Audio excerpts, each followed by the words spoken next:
Welcome to the Backpacking Podcast, brought to you by Outdoor Vitals, makers of Performance First ultralight gear. And with me always, Jeremiah Stringer, the king of Kentucky backpacking. And today we are wearing blue. We are not wearing blue because we're sad, though, Jeremiah. We are not wearing blue. It's a celebratory blue today because we have renewed our relationship with our good friends over at Outdoor Vitals.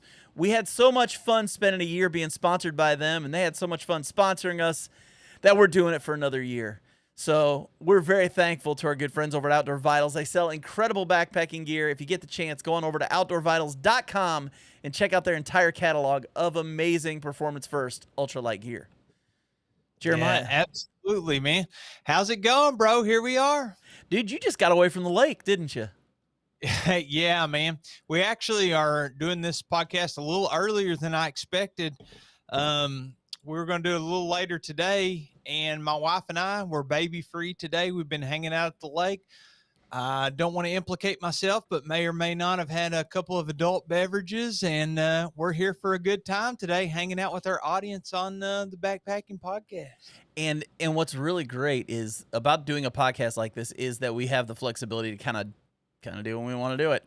And today, it's also my fault that Jeremiah has to do this early because my truck that I've been driving for the last almost 10 years is finally saying it's time for the retirement home.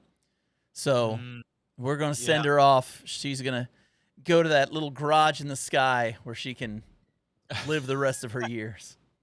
You know, I have literally the exact same truck, same year, different color. And just took mine to the shop last week after replacing the engine about a year ago. So I can tell you firsthand, I absolutely feel your pain, John. Oh, yeah. Yeah, it's time. That thing is rusted out so much that you can't even use the trailer hitch anymore. It's rusted so bad. Yeah, I feel you, man. It's time. It's just time. With that said, Jeremiah, today we're going to talk about hot takes from the backcountry. This is actually taken from an article from Backpacker Magazine. It's called Your Most Unhinged Hiking Takes Made Even Our Editors Uncomfortable. So... Yeah, man. For anybody that hasn't checked out backpacker.com, I went on there recently and signed up for an actual account subscription. I'm now on their email list, and they have been sending me these articles, and this one just it tickled my fancy, and I thought that's a great topic for the Backpacking Podcast. So maybe we'll take a peek at it today and see what insane or good or bad or hot takes that they got cooking over there. And these are some hot takes, so we're going to go and just go with it. We're going to start off right with the very first one. Are you ready for this? Oh, yeah. Hit me with it, man.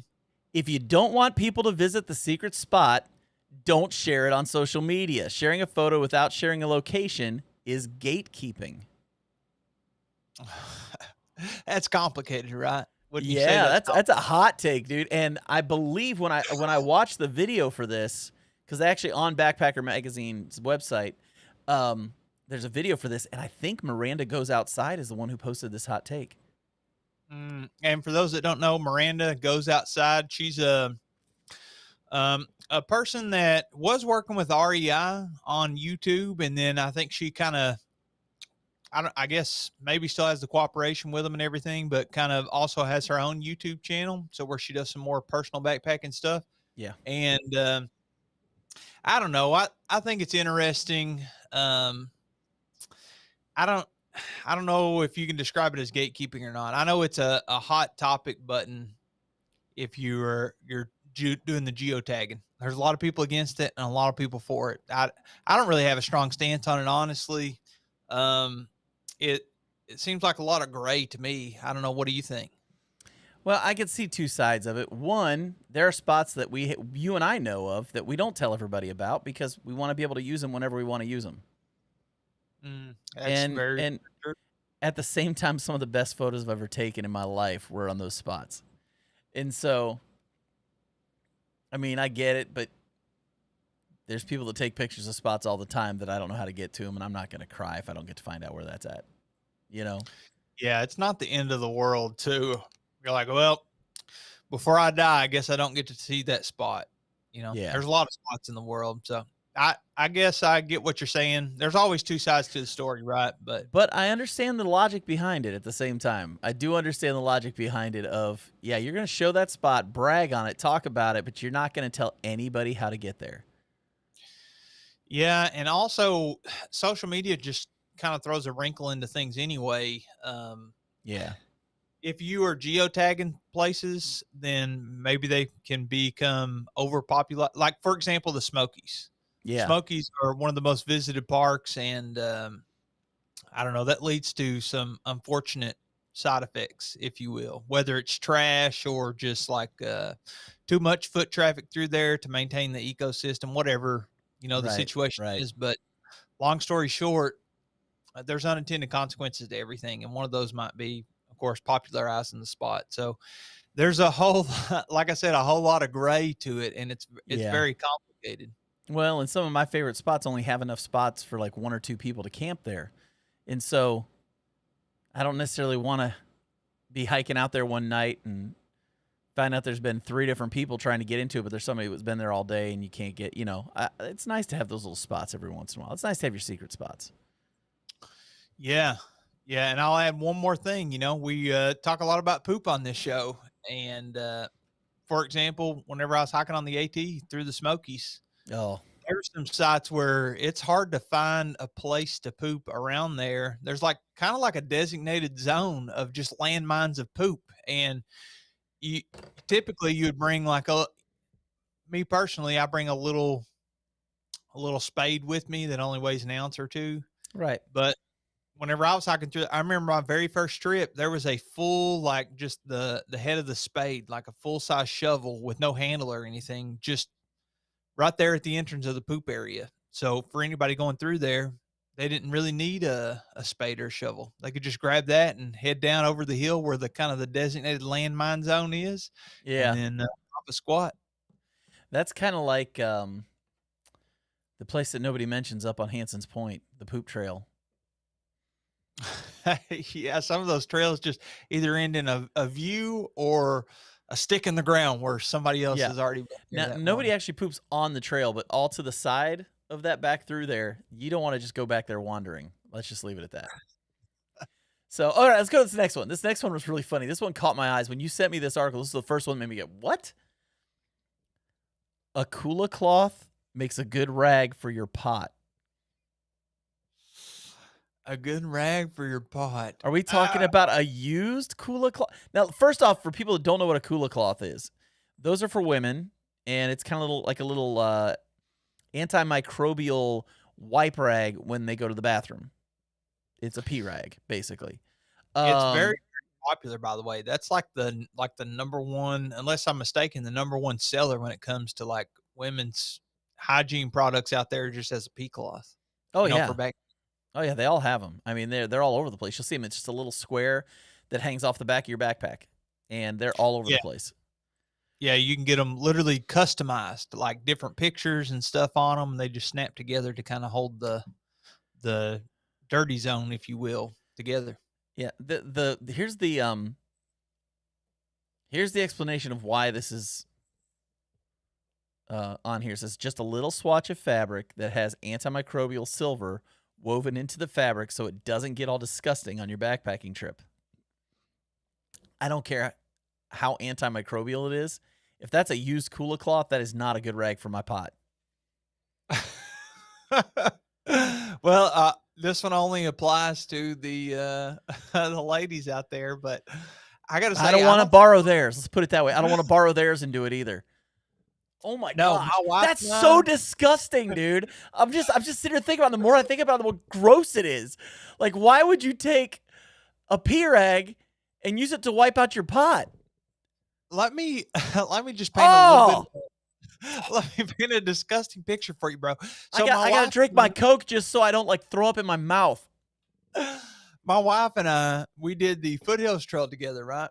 Oh yeah, with another couple, and you get 5 days in, bro, and you're sharing a cook pot with your wife, and you're telling me that you have the whole time for 5 days been cleaning your cook pot with this pee rag.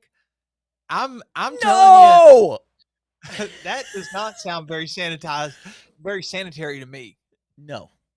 That's Oh, not a hot take. That's a gross take. That's now, disgusting. And now here's the let me thing. ask you this. Backpackers are disgusting, Jeremiah. We are disgusting sometimes. Yeah, but you can't be But like to the point that's where it's gonna make you sick. yeah, and I don't want urine in my no. I'm good, bro. I'm good. Let me ask you this though. So, in an ideal world, you're on trail. You're first of all, you're staying dehydrated. Even though I realize that's still absolutely disgusting. I totally agree with you that you have a pee rag hanging off, and like, let's say, for example, today it's 95 degrees where I am.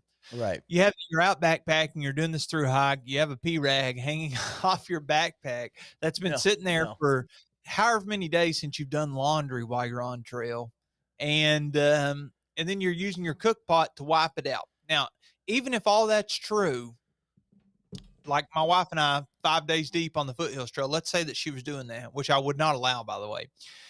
When you boil, It's the only time where Jeremiah literally pulls the I will not let you do that. Because I know Bridget. There's not a whole lot of I will not let you when it comes to Bridget. no, of course not. No, but you'll make certain concessions, but that's not one. Right. So let's say though you have made that concession. If you're boiling water in the cook pot that you're sharing with that person, does that kill the bacteria and actually sanitize and everything? Can you get over the mental hurdle of this is gross and just say it's truly sanitary if you really did want to do it and you boil water, you shake. If shaking your head had volume right now, I'd be screaming. No. He's shaking his head for 30 seconds. No. But you have to admit, wouldn't the boiling water kill the bacteria or I don't whatever care. is I don't on care. there? I know what it is. It's a pee rag. It is. It is. I'll tell you what. Here's a hot take. If that's the case, then a jock strap makes a fantastic coffee filter. Oh, bro, that is the grossest thing I've heard today. Oh, but you get what I'm saying? I washed it. Would you use a washed jock strap as a coffee filter?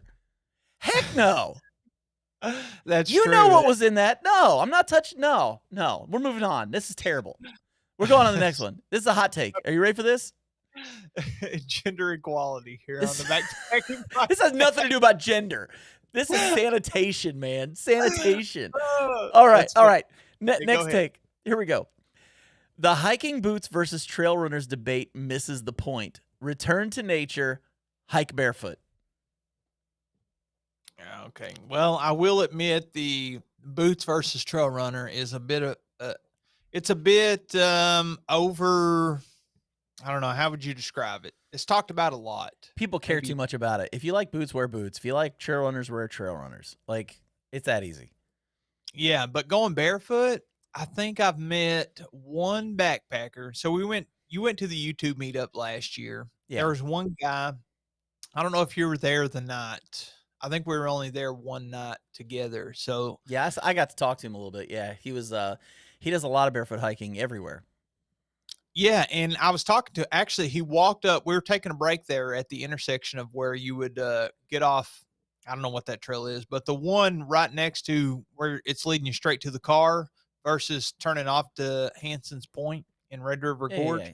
We stopped there for a second, and this guy walked up, and long hair, beard. I think we ended up calling him Trail Jesus or something like that by the time the whole shindig was over. But he walked up and he didn't have shoes on, and we were looking, and we were like, "Well, you don't see that every day. You're walking in the middle of the woods, no shoes on." And of course, we had to ask him about it. He was like, "Yeah, a lot of these trails that I go on, I use no shoes if it's going to be like nice and sandy, and I don't have a whole lot of worries when it comes to obstacles of cutting my feet. You know, maybe you wouldn't want to use no shoes in that area of the Appalachian Trail in Pennsylvania that's all rocks, you know, for several miles." So, but on that path in particular, he said, "Yeah, I decided to go no shoes." And I thought, well, it is interesting. I've literally thought in the past, I would like to go. I'm a teacher, so all summer, I'd like to take a whole summer and just go totally barefoot. So I could see that happening. You know, I think we've all seen on like Discovery Channel, Dual Survival. They had Cody Lundeen on there, and he went barefoot. He had these giant calluses and stuff. So and I looked this up online while you're talking too. I looked it up just to see how many people barefoot hike on the Appalachian Trail. And there's these two sisters from Maine. They're called the Barefoot Sisters. Oh, They've hiked a significant portion of the trail without shoes. The Appalachian Trail. yeah, I get So- the whole getting in touch with nature and your feet are literally planted on the earth, but it does pose a significant risk to like injury. There's a reason why we wear shoes literally every single day. They provide Yeah. support for your feet and they provide protection for your feet. So And I don't necessarily want like hardened leather bottoms on my feet. that's kind of gross, ain't it? Yeah, I mean, that's what ends up happening eventually, right? Yeah, dude. I seen like I've mentioned on Discovery Channel, Cody Lundeen on Dual Survival going barefoot. I seen him wear socks a couple times on there when they were in like snow and that kind of stuff. Mm-hmm. But if they show a close up of his feet, he literally has like a half inch or so of callus. Just all it's really, really gross. I mean, probably in your bathroom, all y'all people listening to this right now, a lot of you probably in your bathroom have one of those little foot tools that you use to like get the dead skin cells off your feet. You know what I'm talking about? It's like a cheese grater for your foot. I mean, that's super common. There's a reason for that.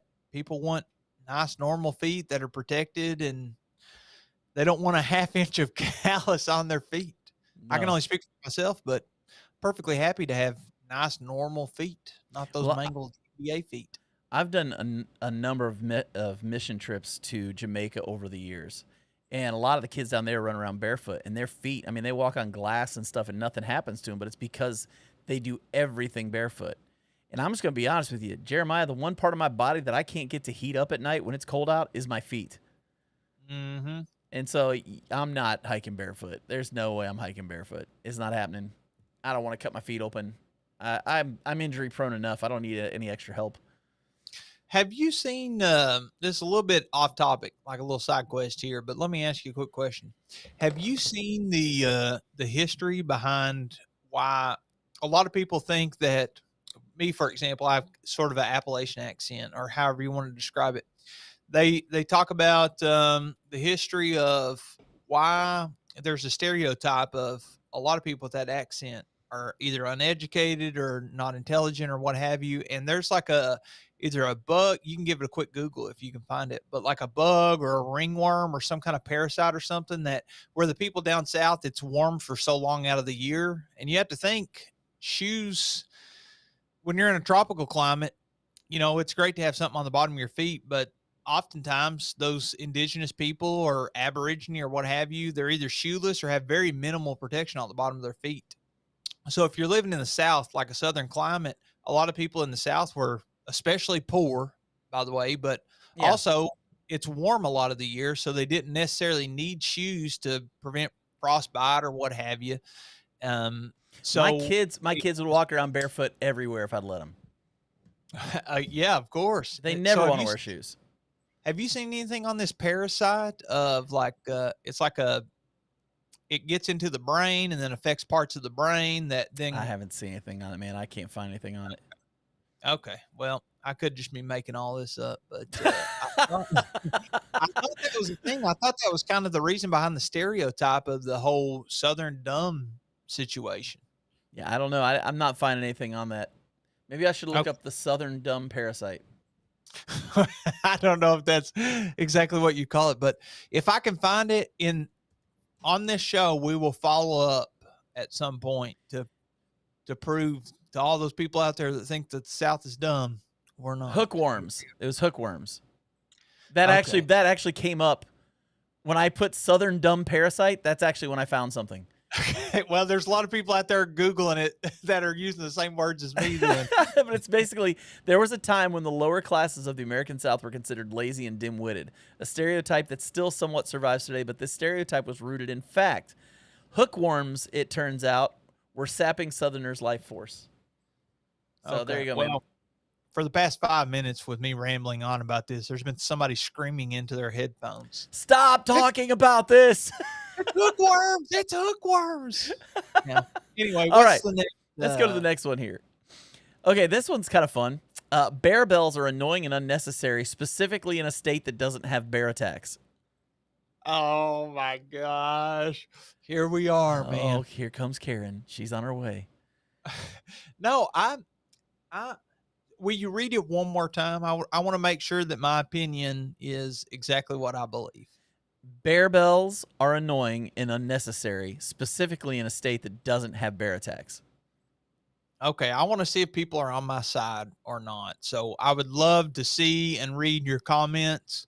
So make sure no matter what what platform you're on, except for iTunes, on there I don't think they have comments, only Yeah. reviews. Yeah. But if you're on Spotify or YouTube, I'd love to read and respond to your comments on what I'm about to say. The bear bells, bro, in areas that, especially what they're describing, are not like prominent like bear attack areas. Right. I think they're pretty much unnecessary. I've never carried bear bells. I'm not against like making noise and You knocking know, your you know what pole. the best bear bell is?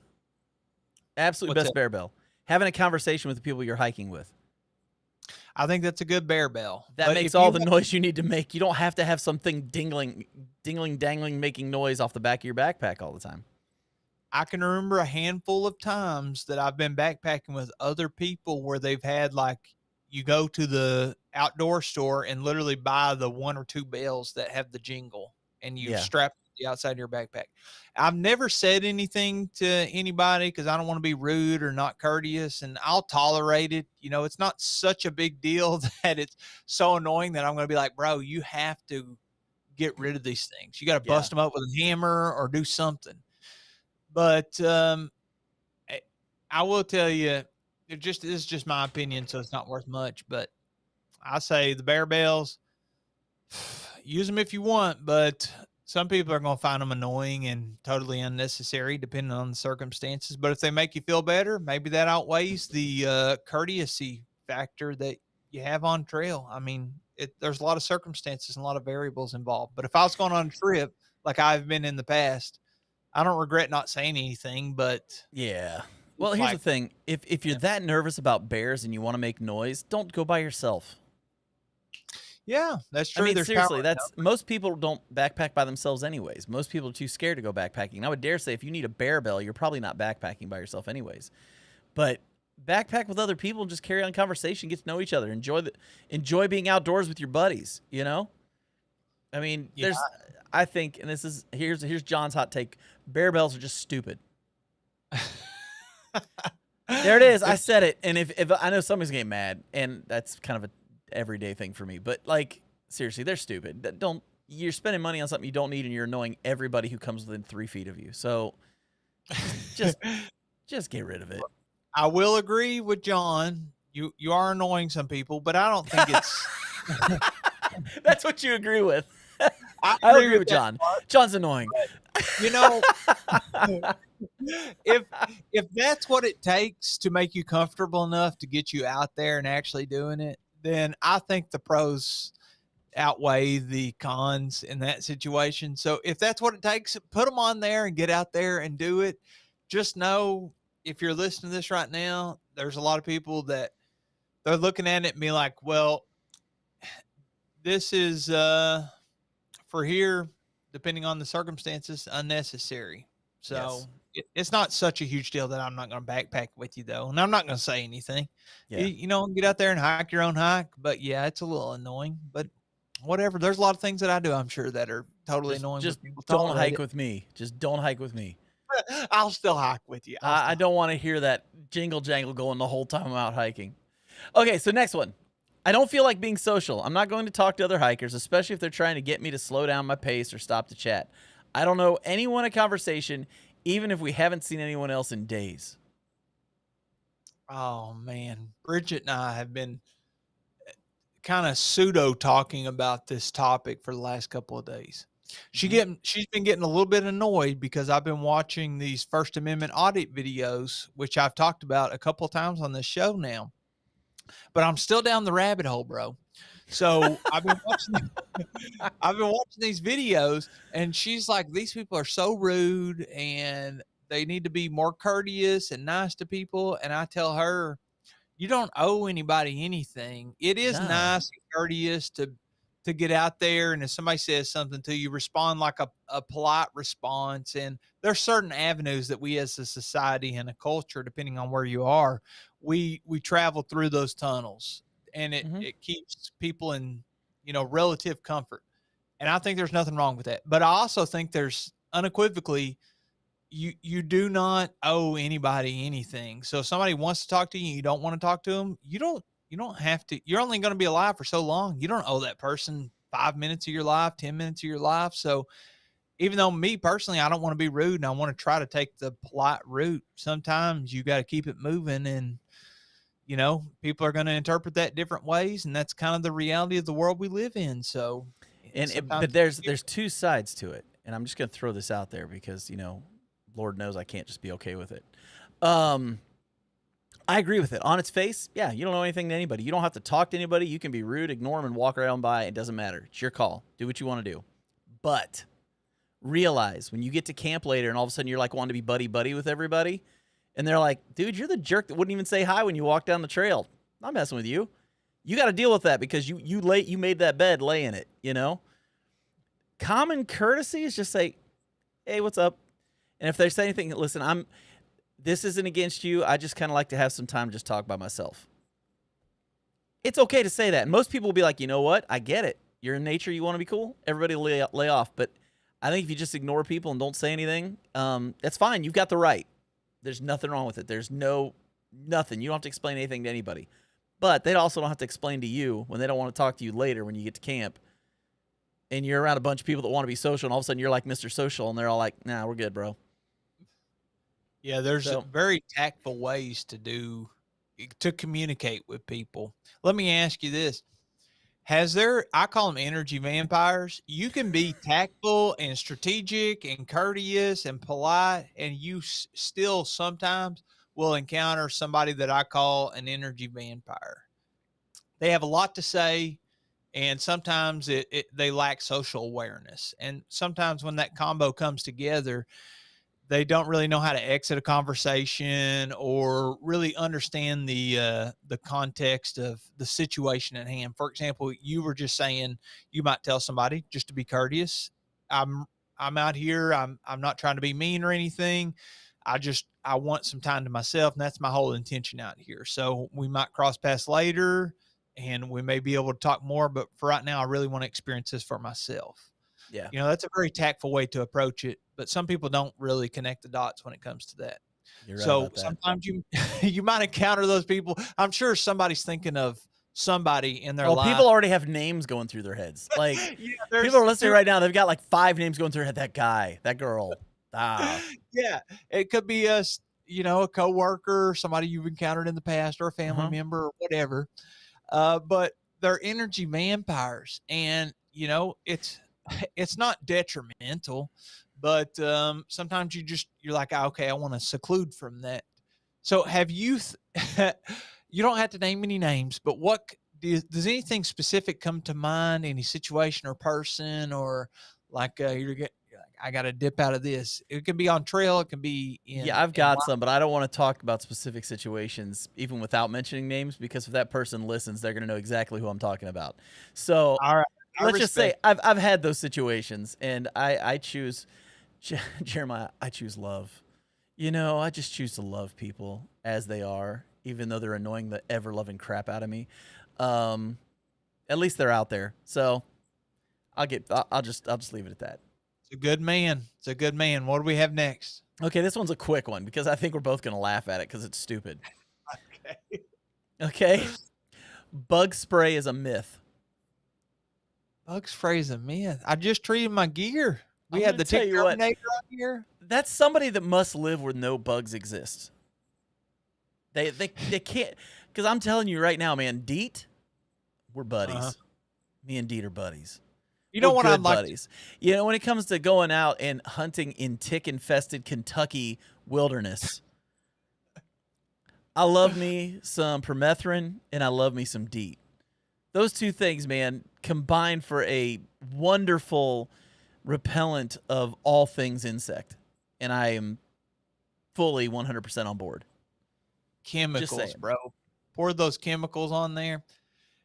I will tell you, it does suck the fact that to do the things that we want to do and get the comfort that we want to enjoy, we have to treat it with chemicals to keep the bugs off, the ticks, whatever. But But that's I not would, the point of this. That's not what this is talking about. You're going down a holier than thou route. You got to be careful of. This is literally just saying that bug spray is a myth, that it doesn't work. I hate That is bull. I hate that we have to do it, but I will tell you, I'm going to spray the chemicals, baby. Heck yeah.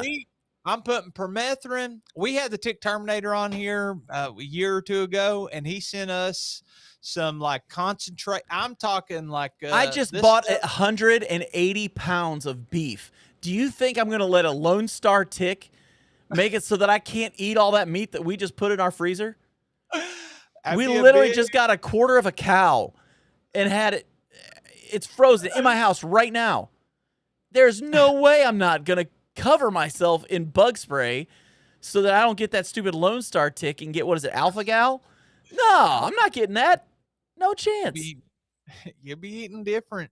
You won't be eating any of that red meat. That's right. I got too much of it. I spent a lot of money on that. I want to eat that meat. So I do hate it. But so you might as well forget that I say I hate it. I'm using it, and I'm making those sacrifices. It's not a myth, man. I mean, if that's your opinion, here's what I want to do. I want to take you and drop you off in the summertime in Siberia for just a little while and let you see what the mosquitoes are like. And then we'll give you some bug spray. And then you'll be like, yes, I'm going to use, or Alaska. If you've ever been to Alaska. Spend 30 minutes in the middle of summer in a field in Wisconsin. There's a lot of places, ain't they? Dude, I've never even heard of a mosquito smoker until I lived up there. A mosquito smoker? I've never heard of that until this. Exactly. When I moved up there, the first summer I moved up there, these people had these things in the back of their yards, and they turn them on. It would just, this mist would come out. It was like a smoke, and they would walk around their yard with it and smoke the entire yard. I'd be like, "What are you doing?" I said, "This is for the mosquitoes." Like, what are you talking about? You step outside of the area where that smoke was, and you're eaten alive. I mean, it's insane up there. The mosquitoes in Wisconsin are insane. I would love to hear what Dan Becker thinks about mosquitoes in Wisconsin. I think that would be a fantastic conversation. Okay, let's jump to our last question. This is going to be the last one for today, because I think if we could go for 3 hours on this stuff. But this one right here hits home for you and I. Okay? Most advice from outdoor influencers publications is West-based and thus mostly wrong for trekkers in other regions and biomes. Mostly West-based. Does that mean like West? California, Washington, out west, Colorado. How do you know it's talking about the U.S. and not the West, as in like in the geopolitical sense? Does it go on to explain more? It says regions. It's saying regions. It's not saying saying regions. So this is outdoor influencers probably in the U.S. Okay. So if we're specifically talking about the U.S., I would say it's kind of hard to say without seeing the statistics in front of you. I mean, we can't have a super concrete like conclusion on this. I would say the highest concentration of incredible trails with magnificent views is probably out west. But I will say there are a lot of East Coast influencers, outdoor influencers on social media, YouTube, all of that. Now, I will say probably publications, I'm pretty sure a lot of the people that are work with Backpacker are from out west. So, yeah, I could see true. That really could shape their thoughts on that situation. But I don't know.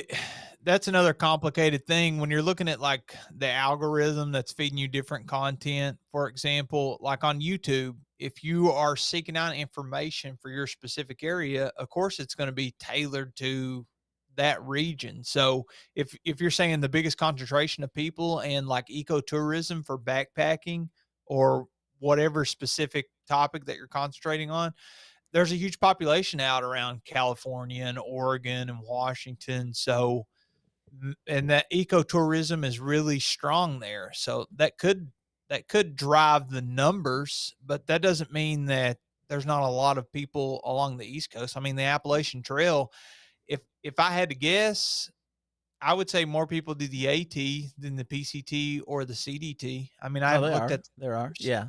So you And would and think, there's probably more people making videos and taking pictures and doing stuff about the AT. yeah, but if you're looking in the broad sense, if you're talking about like things that we haven't even considered, for example, van life. There's a huge niche in Instagram and YouTube and Yeah. TikTok, whatever platform that you want to name that you're going to describe people as influencers. Then without the numbers in front of you, you can't say, but you would think it's going to be where the highest density population is. And Mm-hmm. I don't know. I haven't looked at the numbers, but East Coast versus West Coast, you would think they're fairly similar. I mean, there's a huge concentration of people on the West Coast, but think New York and then Florida and then all up and down the coast in between. There's a ton of people that live there. Yeah, and I think really what it comes down to is with their I think it's just somebody put that out there because they're from the East Coast and they're trying to find things that talk about the region they live in, and they're just not finding the stuff they want. Mm. And so maybe that's what that is. But I know West Coast and East Coast backpacking are not the same. And the best way for me to describe it is when I guess it was last April, not this year, but the year before, I did a backpacking trip with the folks from Backpacking and Blisters, and they're from out west, Colorado, California, that all of those places. And you know what the first thing they said when they got here was, What's that? "Are we gonna get ticks?" A lot of ticks. I mean, and I get it, but we were in the Red River Gorge in April. Oh, I mean, probably not much ticks. you don't hear about a lot of people getting ticks in the Red River Gorge in April, but they were terrified of it because it was just such a different climate, different style of backpacking, different kinds of trails. I remember Doug Beaumont coming out. He from was he Backpacking Pilgrim? He came out and he was just shocked. He said, I'm going to be honest, I didn't think the trails were going to be like they are." He goes, "I thought they were just going to be little like cookie cutter, pretty trails, you know, that are really nice and not real rugged and all this kind of stuff." And he was actually kind of impressed with the gorge when he came out because he didn't anticipate what he experienced. And so that seems to happen a lot. And I think it's more West Coast people coming to the East Coast than it is East going West, if that makes sense. Because Yeah, we look at West Coast and we see all the mountains and stuff. We're like, we don't have that here. We need to go check that out. West Coast is like, I don't even know what I'm getting into going to the East. Yeah, it's hard for me to say because I don't have that worldview that they have. Right. But if I had to guess, yeah, I mean, I experienced what you're describing. I went out to Colorado, and you're like, I've seen the Rockies in the movies, and I've seen pictures online. Yeah, I loved Rocky IV. That was my favorite. Where's my? Oh, beautiful. sorry. You said Rocky in the movies. I'm like going, oh, come on. You just threw me up a softball. Yeah, man, you knocked it out of the park. But hey, man, we're living in America. It's like being in a movie, bro. Yeah, you're looking at it, and you're like, this beauty. There's beauty along the East Coast where I come from, and specifically in Kentucky. And every region has its own kind of aesthetic. So you could be in the Redwoods, you could be in the Rockies, you know, you could be up in the Pacific Northwest and checking out some of that. You could be down doing the swamp in Florida, or in like you'd be out in Utah checking out the deserts and the arches. Yeah, the arches. Yeah, in Colorado, you know. I mean, you could go to Arizona and see all of it. It's just the diversity. It's, you know, it's hard to say. I don't want to beat a dead horse here, but it's just so hard to say without seeing the direct numbers. But honestly, I don't think it's too important. I think that I don't think it's so saturated that it's a problem. And I think usually you can find the information that you want. And if you can't, well, that gives you an opportunity to make it. So all I'm going to say is we're going to do another episode here in a few days. We're going to record it, and we're going to finish out these questions. Oh, do we have these hot takes? Oh, there's like, we don't have time for all of them. Like there's so many more. That's why I said we're gonna this is almost three. This could almost be 3 episodes worth of takes, depending on how we handle these answers coming for the next ones. But I'm just gonna say it's just some stuff to preview for the next few episodes. We're gonna talk about poop hole diggers, bear spray, taking from nature, cat holes, and new campsites. And there's even more. Let me reiterate. And sports bras. Sports. Well, I don't know how much I have to say about that, but let me reiterate. Backpacker.com, great resource and very interesting, especially if you're just looking for some entertainment when it comes to the outdoors. So yeah, and this is coming out tomorrow, correct? This is going to be out tomorrow morning. Yeah, that's right. So this is coming out on Thursday, the 26th. If you're listening, the next day, Jeremiah and I are getting together at 10 a.m. to go through the rest of these questions. If you want to do your homework, read the article and join us. We'll make that a live stream, and you guys can comment along on these with us. And I think it'd be hilarious to hear some of your all's takes on these while we're doing the podcast. So there's some homework for everybody. Go ahead and find the article. I'll tell you again what the article is called. It's on backpacker.com, and it is called Your Most Unhinged Hiking Takes Made Even Our Editors Uncomfortable. So definitely go look that article up. Come with your predetermined opinions, and let's have some fun with this on Friday. So I love it. Jeremiah, you going to go back outside and hang out at the lake some more? We're getting the baby back, so all right. Not. Well, you have fun with that, and hopefully I won't have a headache from being at the car dealership tonight. So, yeah, have fun shopping, man. Absolutely. So for myself and Jeremiah, we'll catch you guys on the next one. We'll see ya.